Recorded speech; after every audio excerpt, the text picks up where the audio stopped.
அதிமுகவில் பதவி பறிக்கப்பட்ட முன்னாள் அமைச்சர் செங்கோட்டையனை சந்தித்து ஆதரவு தெரிவிக்க ஓபிஎஸ் அணி நிர்வாகிகள் தேனி மாவட்டம் பெரியகுளத்தில் இருந்து புறப்பட்டுள்ளனர்.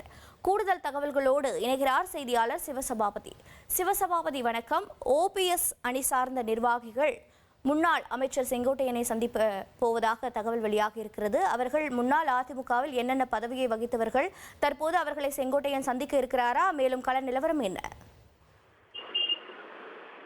தற்பொழுது பாத்தீங்கன்னா தேனி மாவட்டத்துல ஓபிஎஸ் பெரியகுளத்துல தன்னோட வீட்டுல இருக்காரு.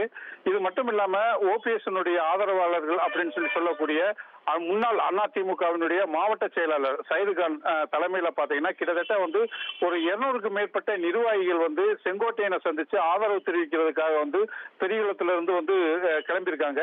இவங்க எல்லாமே பாத்தீங்கன்னா ஓபிஎஸ் சார்பாக பாத்தீங்கன்னா செங்கோட்டையனை சந்திச்சு நீங்க வலியுறுத்தின, அதாவது கட்சியை ஒருங்கிணைக்கணும் அப்படிங்கிற ஒரு கொள்கைக்கு ஒரு பேச்சுக்கு வலு சேர்க்கும் விதமாக அவரை சந்திச்சு தங்களுடைய ஆதரவை தெரிவிக்க உள்ளதாக தெரிவிச்சிருக்காங்க.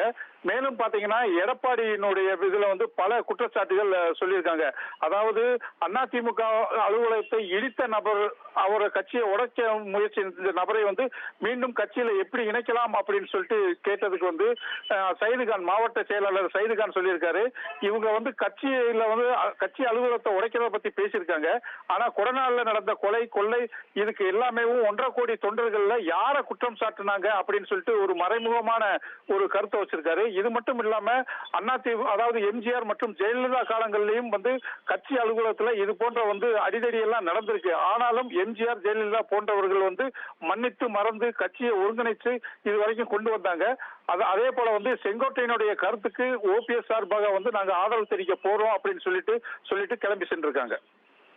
உங்களுடைய தகவல்களுக்கு நன்றி சிவசபாபதி. உங்கள் தந்திவன் தொலைக்காட்சியில் வீர ஆஞ்சநேயா தினமும் காலை 8 மணிக்கு காண தவறாதீர்கள்.